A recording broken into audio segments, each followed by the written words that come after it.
Class of 2015, this is a short video lecture setting up the context for Nathaniel Hawthorne's Scarlet Letter. Here we go.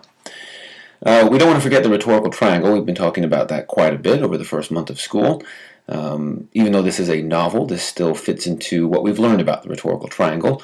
Hawthorne, Nathaniel Hawthorne, is the speaker here, the rhetor.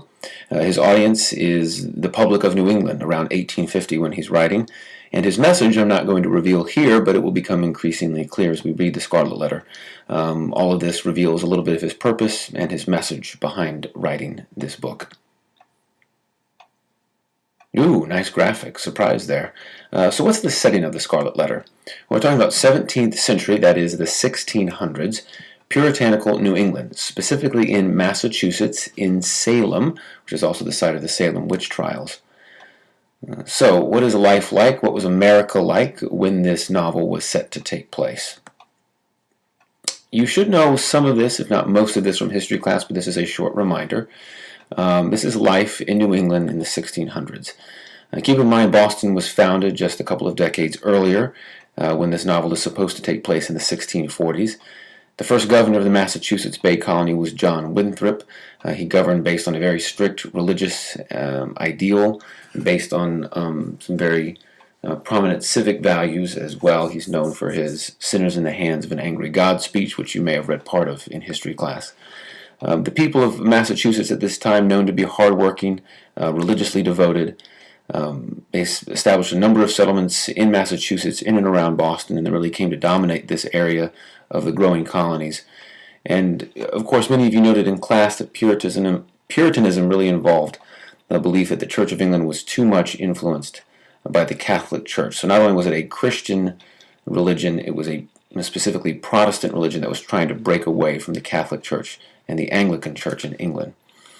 They were strict, as many of you noted in class today. People were expected to act upon their values, and they were judged upon their actions. This was expected. And they rejected the belief that divine authority rested in a single individual, like a priest or a pope, but that it was kind of spread among the people, that no one single person had control. So this resulted in a theocracy, that is, a state governed by the church. They did not believe in separation of church and state, as our Constitution now enshrines, but really believed that the church ran the government. Nathaniel Hawthorne did not live in the 1600s. The author of this book was actually born in 1804, July 4th, coincidentally enough, in Salem, Massachusetts, the site of the famous or notorious Salem witch trials. He was educated at Bowdoin College in Maine, what is now Maine, and he was married in 1842 when he was 38. He had a job at a custom house, which was a minor official office that did some land surveying, and worked there in these years that you see here, off and on. He had 3 children. He moved around a lot, lived in England for a while, France and Rome, so throughout Europe after he lived in and grew up in Salem. And he died in 1864, so that's a brief biographical primer on Nathaniel Hawthorne. Some more important things to know about him as a literary artist. He was considered America's first professional writer. He was college educated, familiar with some of the great European traditions of writing, and the Scarlet Letter's success in 1850 when it was released really shows that. 4,000 copies in the first 10 days, which was a huge number back then when printing was not as pervasive as it is now. So he really had a lot of financial success and fame and notoriety from his writing. Great graphics. I love those. They fly in. So what was going on in America in 1850 when Nathaniel Hawthorne wrote the Scarlet Letter? So here's a little bit of historical context leading up to the publication of the Scarlet Letter. America was really formulating its separate identity from Europe. Keep in mind the Revolution had given America its freedom. Constitution came into being in the 1780s. So around this time, America was really becoming a country. So this was reflected in a lot of the literature and the philosophy in the country at that time. There was what was considered an American Renaissance, and this led to what we now call the Romantic period, or Romanticism. So you see a lot of portrayals of emotion. A lot of slave narratives coming out at this time really relied on emotional feeling, a lot of explication of inner feelings and what characters were thinking. And really America, and especially New England writers like Nathaniel Hawthorne, coming to grips with the burden of their Puritan past. This also led to a rejection of what is known as neoclassicism. I'm not going to get too much into that.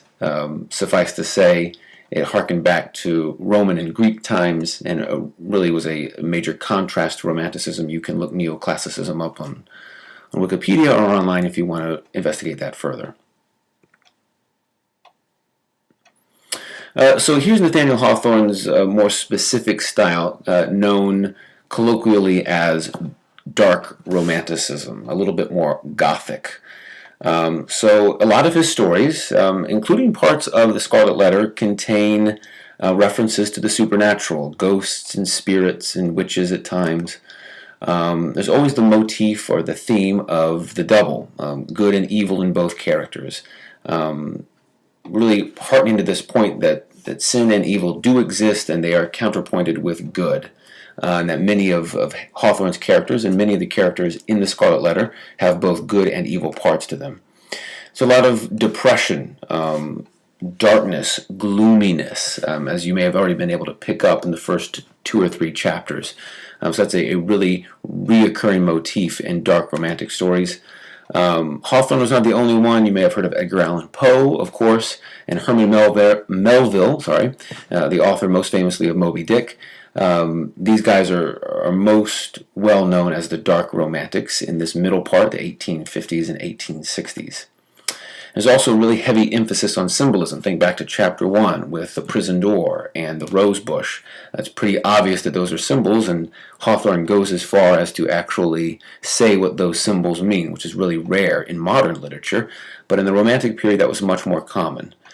And really stories that focused on humans and their proneness for evil. Even though they may inherently be good, they can also do bad things or evil things or make bad choices.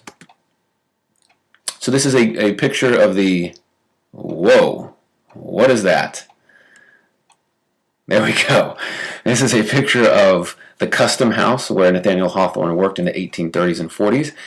And there is an introductory chapter to the Scarlet Letter called The Custom House, and it's actually told from the perspective of a nameless narrator, who many people think is Nathaniel Hawthorne autobiographically, as he goes through the Custom House's old logs and books and actually finds some evidence and some manuscripts that lead him to discover, quote-unquote, discover the story of Hester Prynne. Of course, it's all fiction, but that really long introduction, and it is about 40 pages, it is a hefty chapter, kind of frames the story and allows us to see Nathaniel Hawthorne as the narrator of this story. So as you're reading from chapter 1 on, think of the narrator as Nathaniel Hawthorne himself, as this Custom House official in the 1850s who has discovered these documents and this manuscript and has learned about the history of Hester Prynne, who is a fictional character based on some real-life women that lived in the 1640s. Okay, oh, here we go again, the swirling letters. So again, that introduction gives us an account. Hawthorne playing the narrator, his experience as a surveyor in the Custom House. In his real life, he was actually dismissed from the office, so he had a pretty troubled relationship with the Custom House. I think in a lot of ways Hawthorne is trying to relate himself to the heroine that he writes in his story, Hester. Both of them have confrontations with what they consider a self-righteous society, and Hawthorne kind of sees himself as an individual that's propped up by integrity and passion and moral superiority. And so I think Hester in a lot of ways is part of his personality as he's writing. So that's a biographical point to note as you keep reading the Scarlet Letter. Be prepared to talk about these things today in class. Do chapters 1 through 3. What was confusing for you? I imagine you're going to have quite a few questions. What was just plain weird? Were there some parts that gave you goosebumps? Again, this being a dark romantic book, there probably should be some instances where you got some chills. And what was beautiful or interesting about the language that Hawthorne used? We'll stop there. Thank you for listening. I hope this gave you a little bit more context about the Scarlet Letter, and I'll see you in class.